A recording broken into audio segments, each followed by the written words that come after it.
Bom dia, bom dia, bom dia.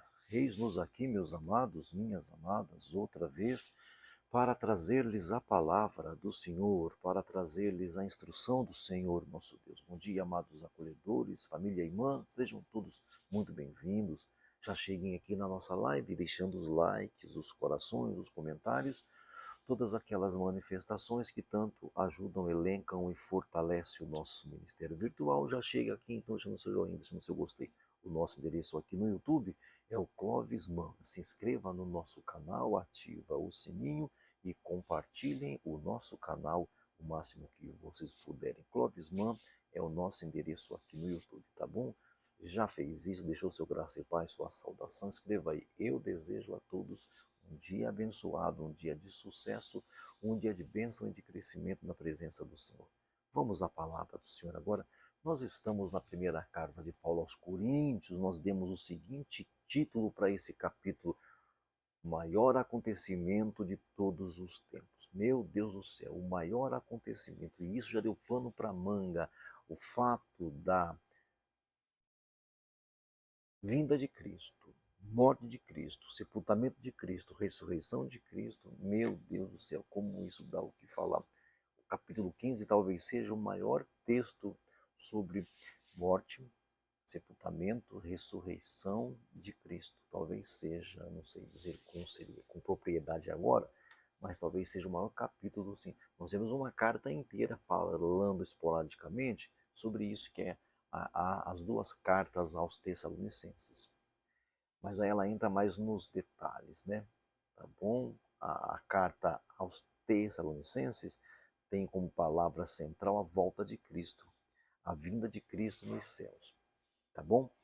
Mas o Paulo, parece que ele é mais é mais ampla a abordagem do Paulo aqui na primeira carta de Paulo aos Coríntios. Aí nós já conversamos sobre o evangelho que sustenta tudo, que é esse evangelho da morte, sepultamento e ressurreição de Cristo.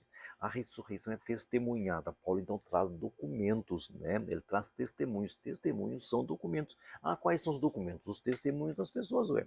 O grande homem da história, ou a grande mulher da história que você crê porque existem fatos, existem depoimentos sobre esses personagens que vocês gostam tanto. Vocês sabiam que se você rejeitar o fato histórico do Cristo de Nazaré, você obrigatoriamente tem que rejeitar todos os outros? Tem muito mais registros históricos e depoimentos históricos, tá bom? Sobre o Jesus histórico, o Jesus que se manifestou aqui, que viveu aqui. Temos muito mais e próximo das fontes, viu? Próximo das fontes, porque depois de um século tudo vira tradição, viu? Depois de um século tudo vira tradição. Jesus tem os seus registros muito próximos da sua vida aqui na Terra. E ao redor dele está cheio de documentos periféricos, cheio de documentos que todo mundo já aceita, tá bom? Então, quando você rejeita o Jesus histórico, você tem que rejeitar o Alexandre o Grande. Você sabia que é muito mais, tem muito mais potência de comprovação o Jesus histórico de 2.000 anos atrás do que o Napoleão Bonaparte agora aqui há 2 séculos atrás, do que, por exemplo, coisas que falam de outros personagens grandes da história. Pois é, quando você rejeita, enfia na sua cabeça aí, sou crítico, quando você rejeita o fato histórico do Jesus de Nazaré, você obrigatoriamente tem que rejeitar todos os outros. Nada é tão bem comprovado, tão bem elaborado, tão bem comprovado do que o Jesus histórico. É uma vez que existe o Jesus histórico, o Jesus, é, o Jesus ressurreto, olha, meu irmão, a gente tem que fazer alguma coisa com o Jesus histórico, porque se uma vez que você não tem mais dúvida sobre isso, o que foi feito com ele? Porque todos os demais sabem o que foi feito com eles, né? Todos os demais você sabe. Ou pelo menos tem uma grande chance uma grande potência de ciência, né? Tá bom assim? Então, assim, nós vimos então o evangelho que sustenta tudo, a ressurreição testemunhada, depois vem a argumentação, se Cristo não ressuscitou, a nossa fé é inútil. Aí depois vem o fato, mas contudo, de fato, Cristo ressuscitou, tá bom? Aí a gente conversou sobre uma fé que vale a pena viver. E agora nós estamos no corpo da ressurreição, no corpo que será transformado. Nós já conversamos ontem um pouquinho sobre isso e hoje vamos continuar o corpo que será transformado. A partir do versículo 35, diz assim: mas alguém pode perguntar: como os mortos ressuscitam? Olha só, gente, quando nós estamos assim, predispostos a não aceitar alguma coisa, nós fazemos perguntas que às vezes nem tem nada a ver. Não quer dizer que nós não queiramos saber, mas dentro de um todo, aquela pergunta nem faz sentido. Primeiramente, eles falavam assim: não existe ressurreição. Quando outras religiões falavam que tinha ressurreição, eles falavam assim: olha, Paulo falou assim: olha, se Cristo não ressuscitou, a nossa fé é inútil. Se vocês acreditarem nisso, vocês têm dons, creem em todas as manifestações do Cristo ressurreto.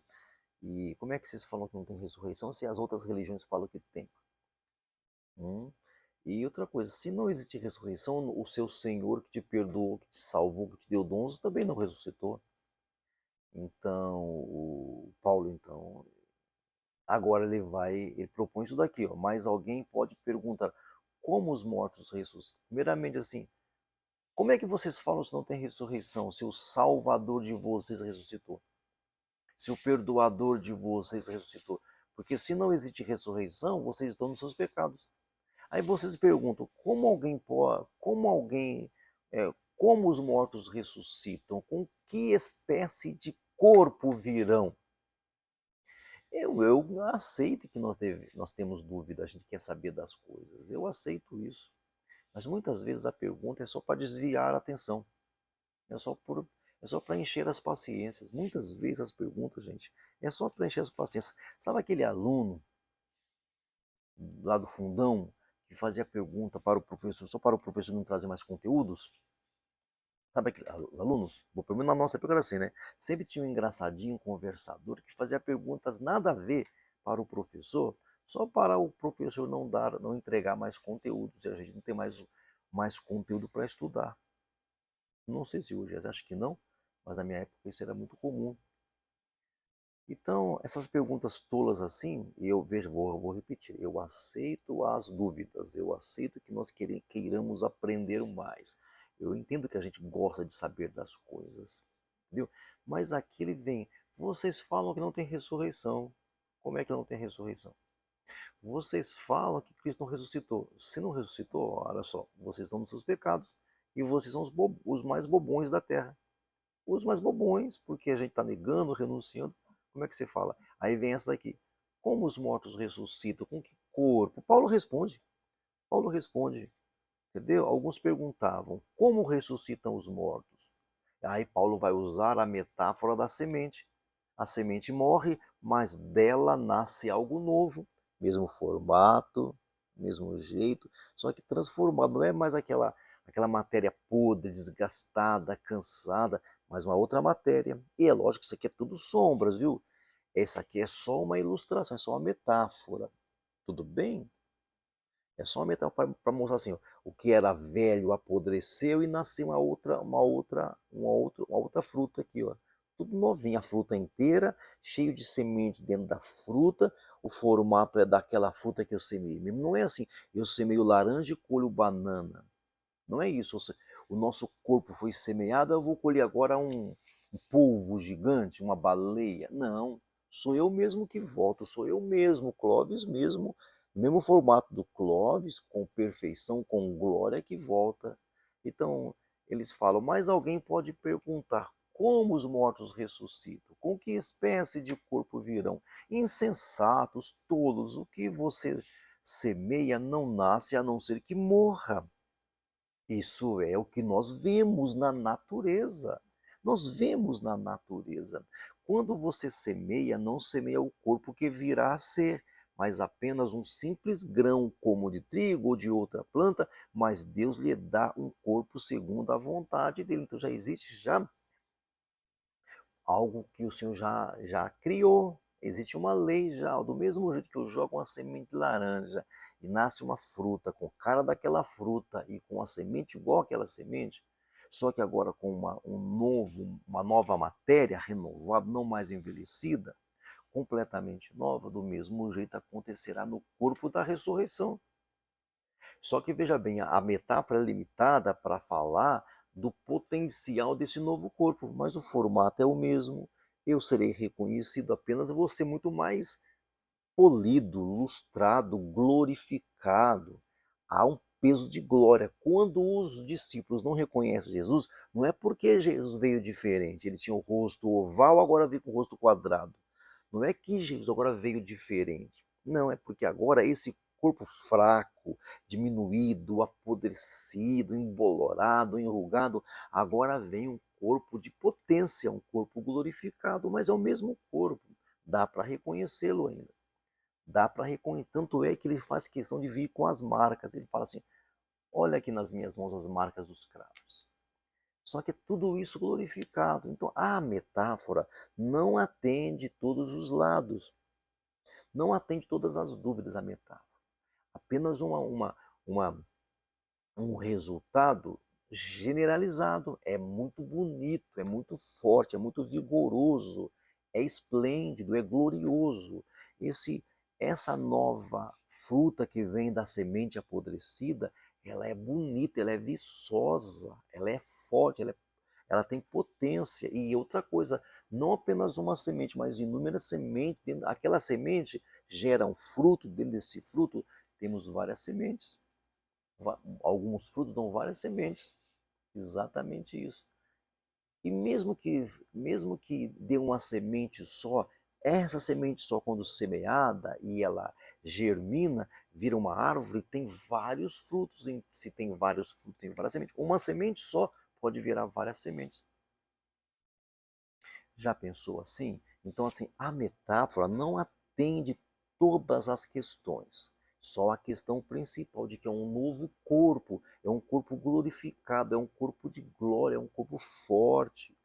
Mas Deus lhe dá um corpo segundo a vontade dele e dá a cada espécie de semente um corpo apropriado. Por exemplo, são diferentes as frutas, mas da semente daquela fruta específica vai nascer aquela fruta específica.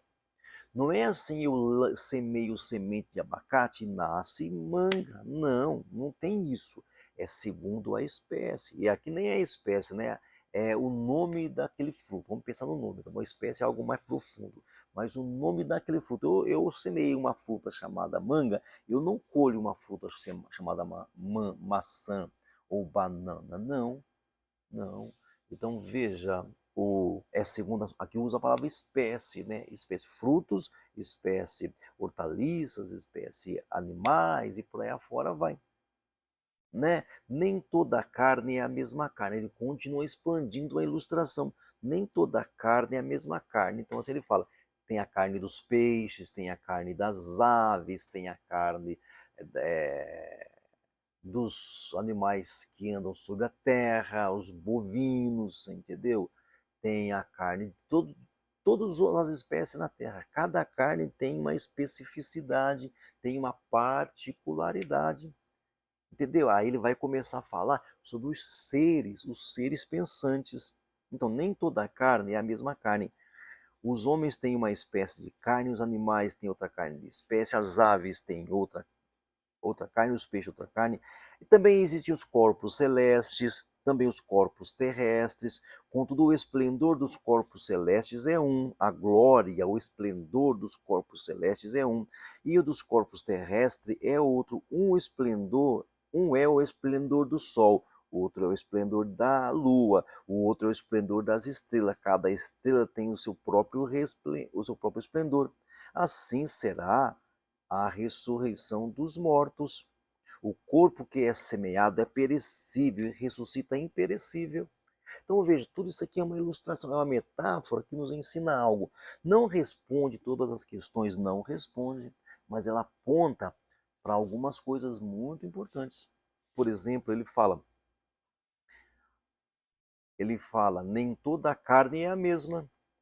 Não, A carne do ser humano tem uma composição, a carne do peixe tem outra composição, a carne das aves tem outra composição, a carne dos animais tem outra composição.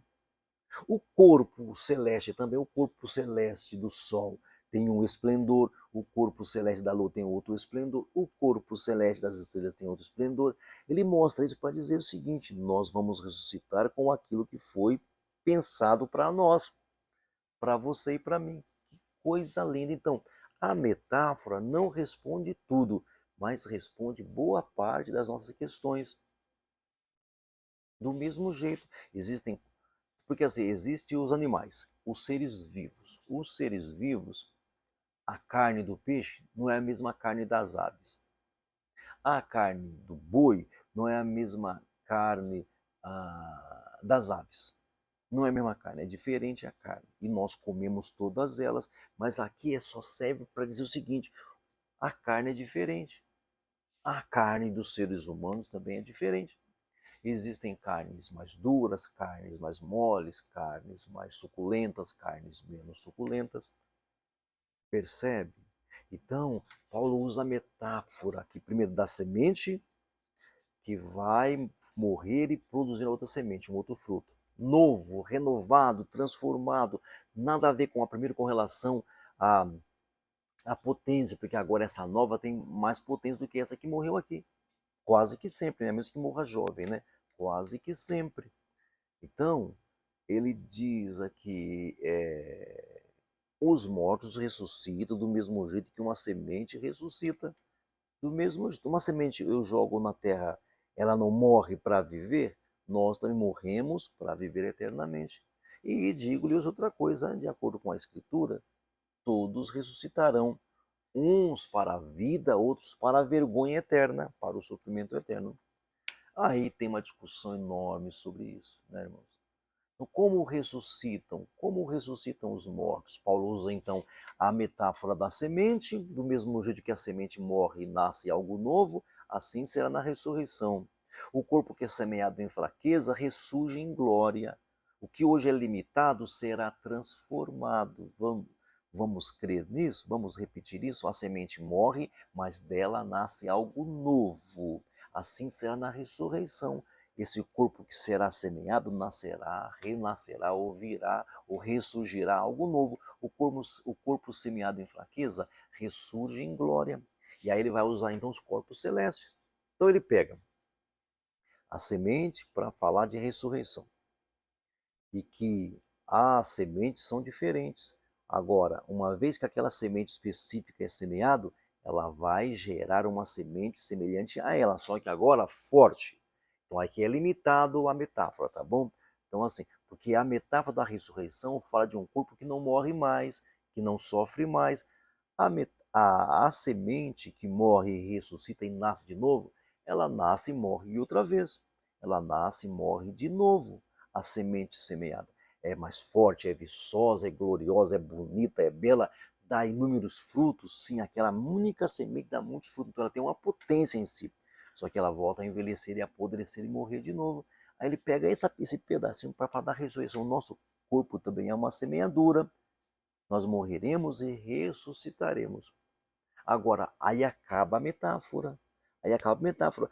Aí ele fala, existem corpos celestes. Aí ele fala, nem toda a carne é a mesma. Primeiramente, a semente, o corpo da semente é um, que vai trazer um outro corpo forte e viçoso, mas o corpo das aves é diferente do corpo da semente. O corpo dos animais é diferente do corpo da semente. O corpo dos peixes é diferente do corpo da semente. O corpo do sol é diferente do corpo da semente. Então, primeiramente, eu lanço a semente e a semente revive. Ela nasce outra semente, tá bom? O corpo das aves é diferente do corpo dos peixes, que é diferente do corpo dos animais. O nosso corpo também é diferente. Percebe? O nosso corpo também é diferente. Aí ele fala assim: há corpos celestes e também corpos terrestres. Corpos celestes e corpos terrestres. Um é o esplendor do sol, o outro é o resplendor da lua, e o outro é o resplendor das estrelas. Cada estrela tem seu próprio esplendor. assim será com a ressurreição dos mortos. O corpo que é semeado é perecível e ressuscita imperecível. Tudo o que ele queria dizer é isso aqui. Existem corpos e corpos, gente, espécies e espécies. Existem corpos e corpos, corpos das sementes, corpos das aves, corpos dos peixes, corpos dos animais, corpos e corpos. E existem os corpos celestes e os corpos terrestres. O esplendor dos corpos celestes é um, e mesmo entre os celestes é diferente. Olha só, hein? O esplendor dos corpos celestes é diferente do esplendor dos corpos terrestres. E mesmo nos corpos celestes, os esplendores entre eles são diferentes. Assim será conosco. Na ressurreição, na ressurreição, nós teremos um novo corpo, do mesmo jeito que já existe no meio de vocês corpos diferentes, esplendores diferentes. Na ressurreição, a mesma coisa. Nós teremos um novo corpo, do mesmo jeito que existe uma variedade de corpos e uma variedade de esplendores. Na ressurreição, há um outro tipo de esplendor, um outro tipo de corpo, mesmo formato, mesma delimitação, perfeito, glorioso. Espero que vocês tenham entendido. A nossa mensagem da ressurreição, nós quando falamos do cristianismo, a mensagem do evangelho da ressurreição é coisa top, é coisa boa, é coisa linda. Então, como ressuscitam os mortos? Como Deus pré-decidiu, pré-determinou. Como é que ressuscitam? O corpo é semeado em fraqueza e ressuscita em potência. Nós teremos um novo corpo, um corpo de potência. Paulo então deixa claro, por que vocês estão perguntando sobre isso? É só olhar para a natureza. É só olhar para a natureza. Por que vocês estão perguntando sobre os corpos? Na natureza os corpos não são iguais. Na natureza o corpo da semente é um, o corpo da semente laranja é um, o corpo da semente de mamão é outro. O corpo da semente de banana é um e o corpo da semente de jaca é outro. Há diferença nos corpos. E vão morrer e ressuscitar e vão gerar novos frutos. O corpo dos animais, das aves e dos peixes são diferentes. O corpo são diferentes. Os corpos celestes são diferentes dos corpos terrestres. E entre os corpos celestes há diferenciação. Assim será na ressurreição. Nosso corpo será diferente desse corpo que está aqui agora. O nosso corpo será semelhante aos corpos celestes, com relação à potência, com relação ao vigor, semelhante às sementes, com relação à, à, à amplitude, como os corpos dos animais, peixes e aves. Com relação à glória, melhor que os corpos celestes. Sol, diferente da lua, diferente das estrelas. Nós teremos um corpo diferente, uma glória diferente. Nós ressuscitaremos. Nós ressuscitaremos com um novo corpo. Esse corpo ficará aqui, o nosso corpo ficará aqui. Como ressuscitam os mortos? Como Deus pré-planejou, como Deus planejou, o nosso corpo ressuscitará. Não tem mensagem tão linda sobre ressurreição como a mensagem do Evangelho. Nós ressuscitaremos com um corpo glorioso, um corpo cheio de glória. Muito obrigado por sua presença aqui, por sua audiência aqui. Eu conto com a sua presença aqui todos os dias, de domingo a domingo, entre 9 e 10 da manhã. Convide seus amigos para participar conosco. Peço a vocês também que orem por nós. As orações de um justo podem muitos efeitos. Peço a vocês também que colaborem conosco financeiramente. As contas estão aqui abaixo. Vamos orar agora? Meu Pai amado, meu Deus querido, muito obrigado por essa manhã, pela palavra, pela orientação, pela revelação. Livra a gente do homem mau, da pessoa amada, da pessoa violenta. Nos dê uma semana abençoada de excelência. Em nome de Jesus, que o grande amor de Deus, que a graça do Senhor Jesus, que a consolação do Espírito Santo esteja com todo o povo de Deus, desde agora e para sempre. Amém e amém. Graça e paz do Senhor Jesus. Bom dia a todos.